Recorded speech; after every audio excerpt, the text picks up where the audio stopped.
Siguro hindi naman mahalaga na mag-opening statement pa, Roy. We'd appreciate if we go straight to the questions na gustong madinig ng ating mga kasamahan sa media. Okay then. Haji, go ahead for your question. Magandang tanghali po sa inyo. Sa pagharap po ni Roderick Wamil, madami pong mga napakita na mga supporting documents na hindi nga raw po na-submit at iba pa pong mga bagay. Satisfied na po ba kayo sa kanyang testimony? Do you still see the need na ipatawag yung isa pang state auditor after ng direct examination kay Roderick Wamil? Yeah, thank you. Speaking for the prosecution, we don't want to preempt the team, of course, no. So, but yeah, that's a fair assessment. Very full naman po yung testimony ni Attorney Wamil. But we have to recall the other witnesses that were also in line. They also serve other purposes. So most probably they would still be called. But I don't want to say anything that would preempt the team. Yun na po. Ako naman, ang aking opinion ay ito ay parang isang puzzle eh. So kalahati pa lang yung ating nabubuo, no? At kailangan natin kumpletuhin lahat ng ebidensya nang sa ganon makita natin yung buong kabuuang litrato o picture ng ebidensyang ito. So I don't want also to preempt the decision of the prosecution panel with respect to the withdrawal of their witnesses. But again, I'd like to emphasize na ito ay unti-unting pagbuo, no, ng litrato ng aligasyon na sumusuporta dito sa itong ebidensyang itong sumusuporta sa mga aligasyon na nakasaad dito sa Article 1. Last na lang po. May sinabi po si Attorney Michael Powa kahapon na parang sinadya raw po yung pagpili doon sa mga acknowledgement receipts, especially sa mga pangalan na lumabas nga po kahapon. Ang alam kong huli, yung mga Gabriel Bisaya, etc. po, no? Parang sinadya nga raw po, tapos yun nga, may sagot naman daw po doon yung defense pag-turn na po nila. Pero yung kiniklaim po nila is parang sinadya nga raw po ng prosecution yan. Sa tingin ko hindi because lahat naman po nakita naman po natin yung 15 karton, no, ng ebidensyang yon. And even if you get samples of these documents inside those boxes, makikita nyo na yung mga pangalan na lumalabas doon ay mukhang mukhang katawa-tawa, no? Kaya nga maraming nagkomento na yung mga pangalan niyan ay hango.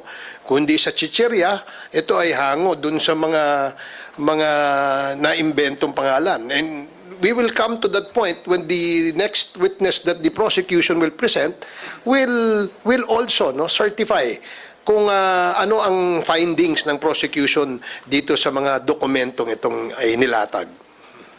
Just in addition, of course, it's the full prerogative of the prosecution to present which evidence po that they will be presenting. But the fact of the matter is, nandun yun. Just because they say po na parang pinipili na ito lumalabas, pero it might not be this case. It might not be the case for the other pieces of evidence. But the fact of the matter is, merong ganun. So I think that's what the prosecution is trying to point out here po. Okay. Sir, good afternoon. Sir, may nabanggit kasi yung payment of 16 million in 11 days for Safe House. Would that be correct? And this was issued notice of suspension. Tama po ba yun? How is this different from the 73 million notice of disallowance issued for the 2022 confidential fund allocation of the OVP? Yes, no. Doon sa initial audit findings, no, merong 73 million doon na hindi supported by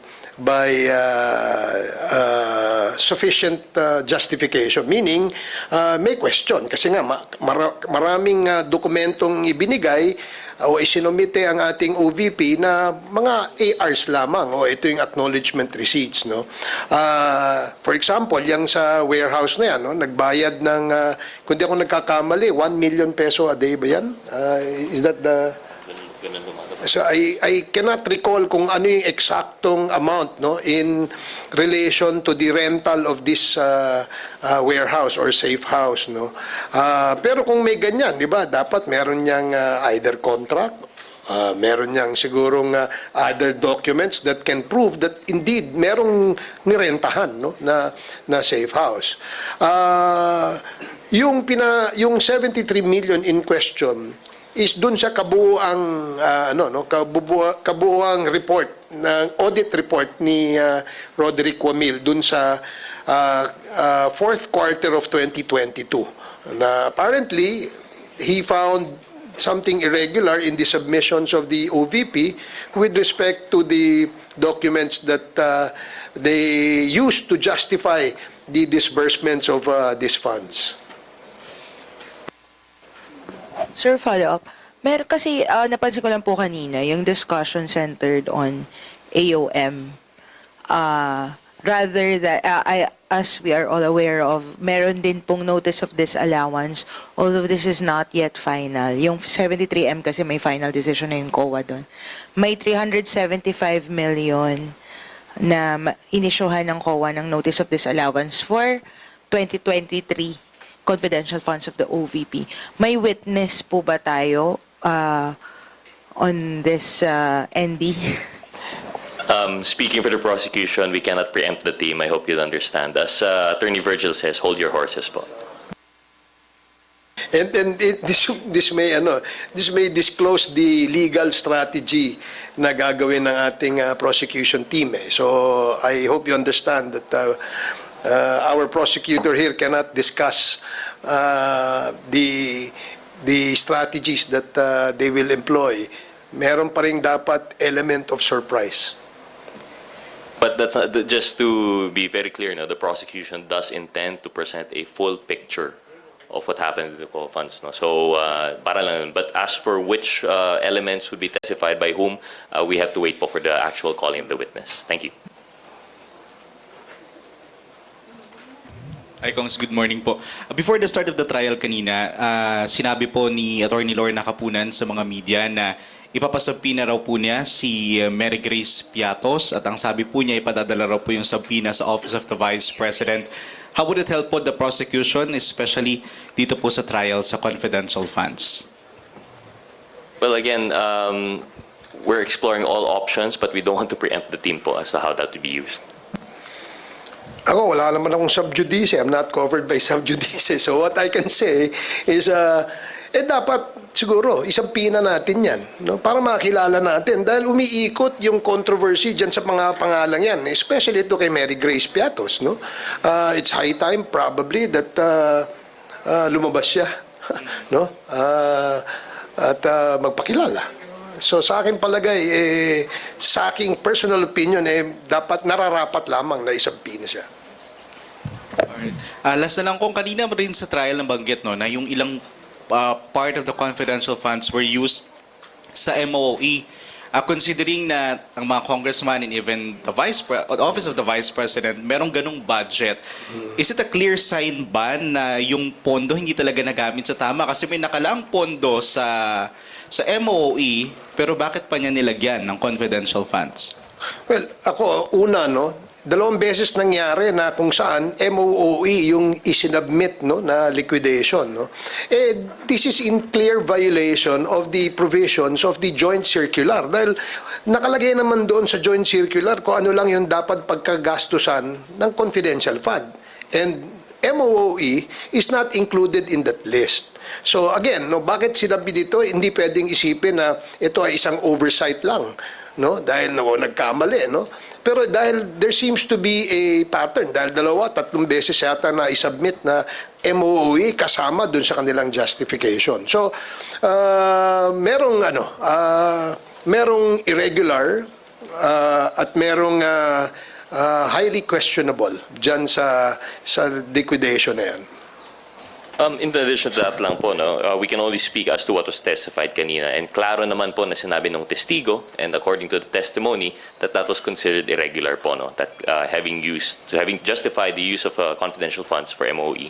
But that is not to say that we can characterize yet as to how an MOE is spent. That's a different thing. No? But we're just focusing here on yung confidential funds po. The fact that it was irregular. Yun naman po yung nasa testigo. Malinaw, no? Malinaw na merong isinubmit o isinumite ng mga dokumento to justify the expenditure or the disbursement na hindi angkop o hindi sang-ayon dun sa provision ng joint circular. So, I don't know how else we can call it. It can be called irregular. It can also be called perhaps illegal. So, that's the way the witness described, no, what he discovered in these documents that was submitted to the COA. Thank you, Isaiah. Rosalie, your turn.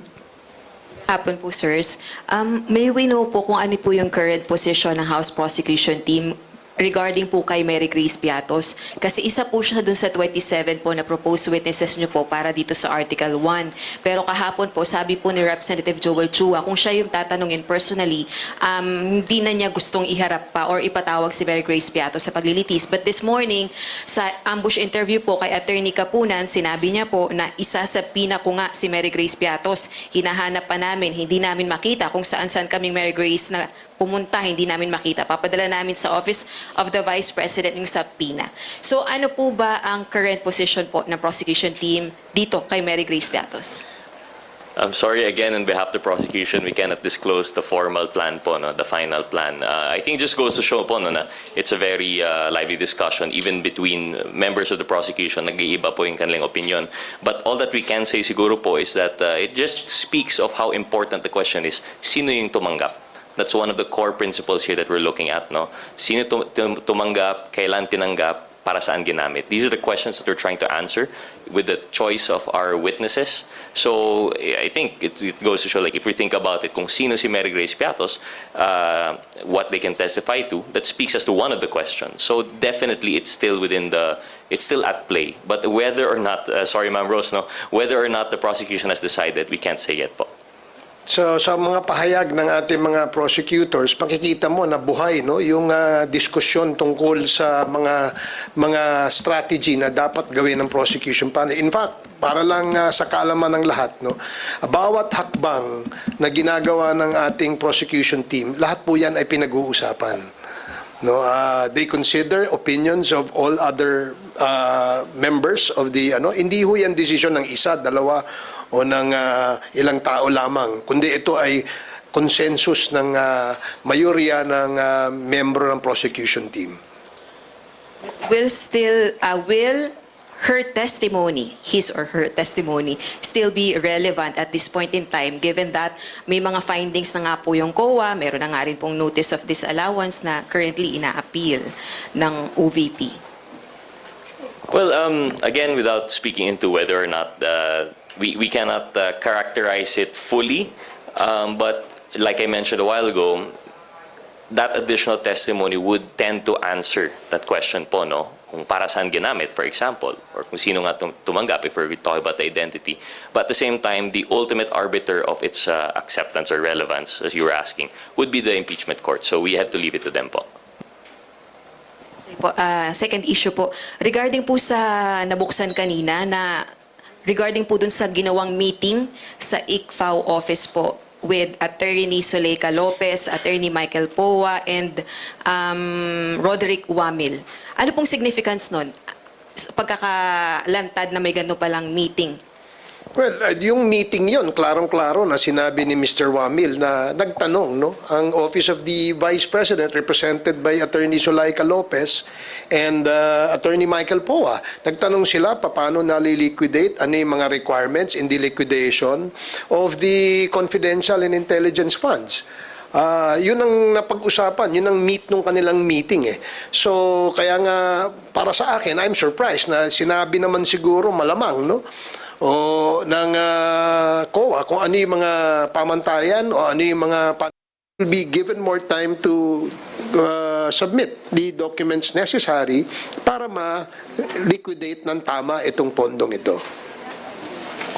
Sorry, last on that na lang po. Sa inyo po ba questionable po yung meeting na yon? Especially that meron pong na-mention na instead of AOM ay ano yun? Audit query na lang po yung ibigay ng COA sa kanila po next time. Sa tingin ko, nothing irregular doon kasi marami namang mga ahensya na merong gumagamit ng mga intelligence and confidential funds na pwedeng magtanong at any given time. They can ask the agency concerned na merong mandato para magbigay ng assistance o ng information kung paano nililiquidate ito. So I don't see anything irregular with the meeting. Pero kung ini-impluwensya, halimbawa, nung meeting na yon na instead of AOM, i-dismiss na lang or something, that's a big question mark. Wala namang ganung nangyari. All right, thanks. Rosalie, si Gab. Sirs, dalawang follow-up dun sa tanong ni Ate Rose.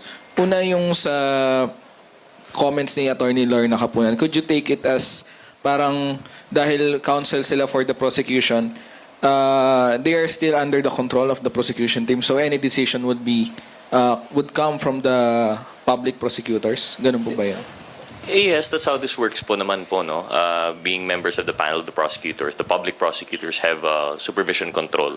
But that's not to say that even within the panel, we have different opinions po on how we will approach our witness.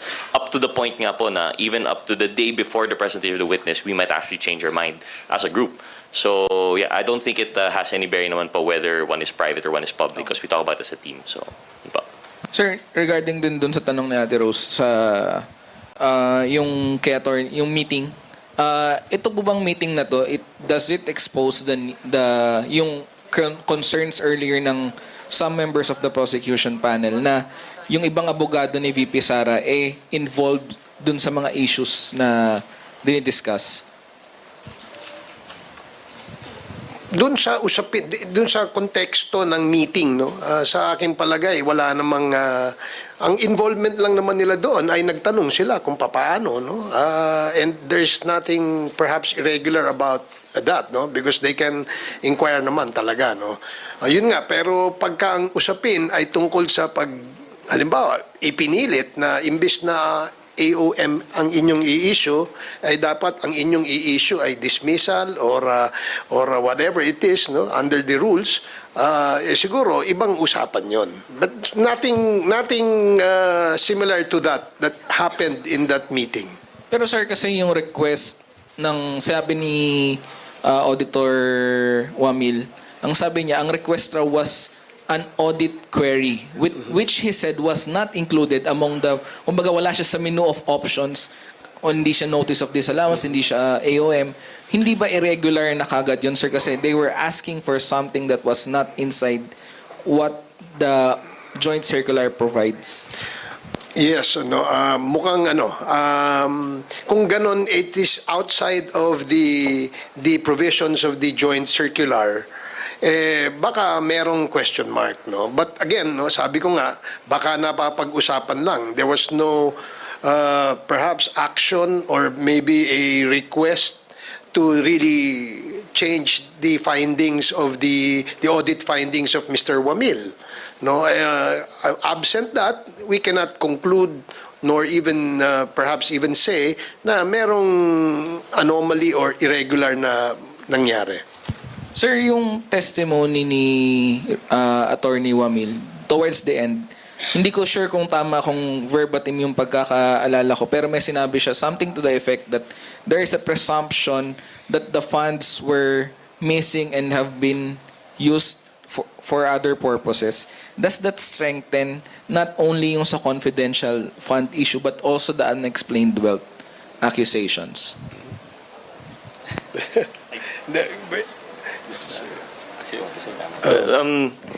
I do believe that as per the witness's testimony, what your recollection is correct, but as to how that will be taken, as a whole, together with the other pieces of evidence, we have to, submit po to it's the impeachment court that would properly characterize how to take it all together. I'm sorry, but it goes with a lot of the questions today. I understand there's a lot of questions about the technicalities, and I can only answer insofar as they were testified to. But what I can say po siguro is you are asking the right questions. Yun na po. Yeah, correct. And the right answers will come soon. Kong Eden Santos po from Net25.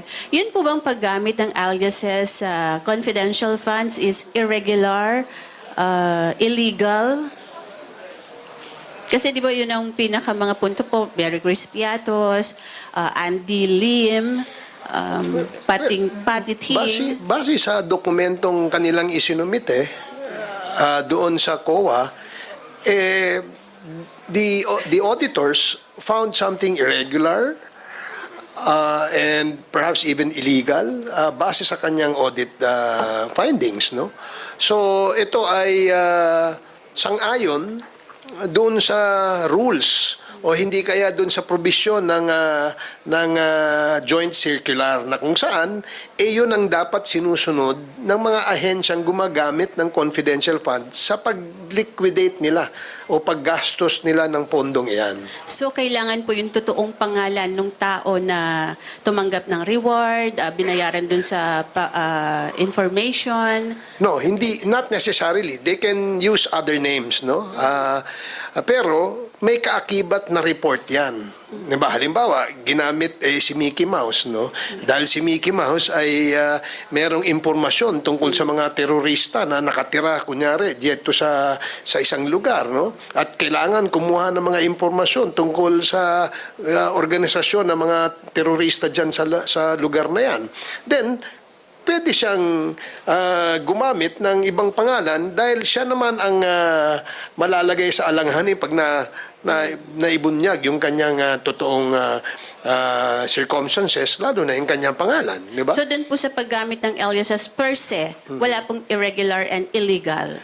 Well, ang gumagamit kasi niyan, mga military, mga PNP, no, all law enforcement agents, ginagamit naman talaga yan, no, to secure an intelligence report that can be used, no, for one, to protect the national interest and the security of the country, and of course for peace and order purposes. Importante yun eh.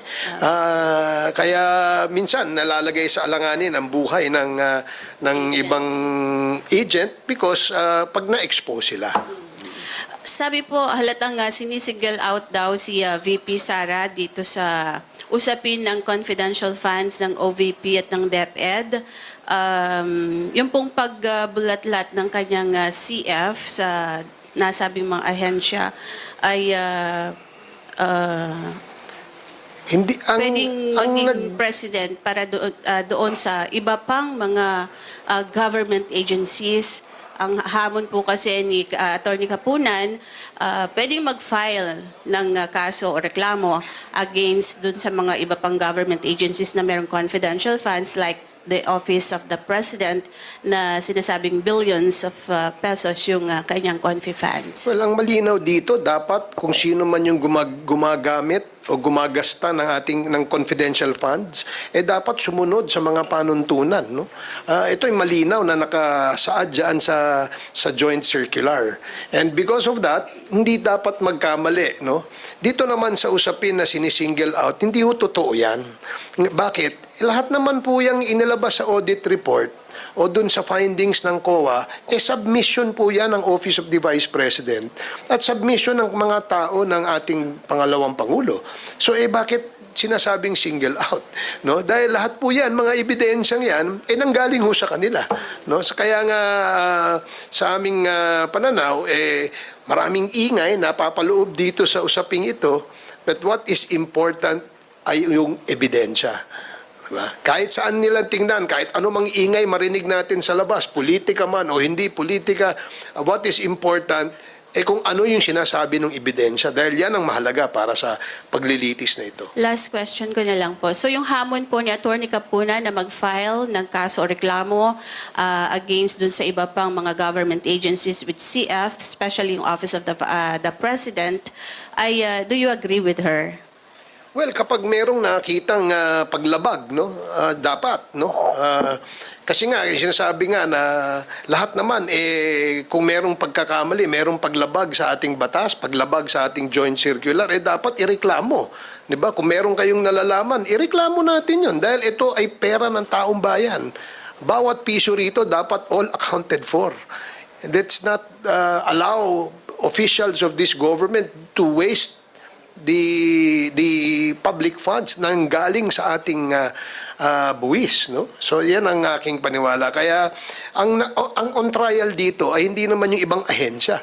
Ang on trial dito ay ang ating pangalawang pangulo at ang kanilang mga isinumite na mga dokumento to justify yung kanilang paggamit ng pondo, according to a government institution, yung COA, may kakulangan, insufficient, at meron silang findings na this could be irregular, perhaps improper, or illegal. So yun ang kanilang sinabi dun sa kanilang report. And I think si Congressman Gutierrez has a... I'm sorry again. I asked the earlier questions. I just wanted to say, Chairman, that we can only speak as to what was testified kanina. No? Just to go back, no? We can't really speak as to what was not testified to. So we have to take the testimony on its face as it is. Now, going on to this current question, I think all that I can add is that the COA is an independent body, and they're specifically empowered to do precisely that, to audit. So actually, I don't think it would even be necessary for anyone to file a complaint. The question is there a complaint from the COA on these other agencies? I think that's where we start from, and then you go from there. Kasi nga, no, kung titingnan nating mabuti, maraming mga issues kagaya nung fertilizer scam, ano pa ba yung mga scam na yun? Ito, maituturing natin na isang malaking confidential fund scam, no? In fact, lumabas nga ito kanina sa pagtatanong ni Attorney Kapunan that this can be likened to a scam, no? Para nga sa marami na naiintindihan natin na itong paggamit ng confidential fund na ito dapat iginastos ito sa tama. At ito ay mahigit kalahating bilyong piso. Hindi naman natin sinasabi lahat yan ay merong malaking question mark, pero base sa findings ng ating COA na kung saan ang mandato ay i-audit yung mga pondong lumalabas sa gobyerno, siguro dapat paniwalaan natin to. Ito ay proseso, ito ay sang-ayon sa mga batas at sang-ayon sa joint circular. Okay, dahil malapit na po mag-resume yung trial, we have one last question from Lenesca. Sir, what does it say lang about the OVP under the Vice President's leadership? Kasi 3 consecutive quarters na walang documentary evidence yung mga sinasubmit nilang liquidation reports on confidential funds. How do you characterize this? Is this irresponsibility, corruption?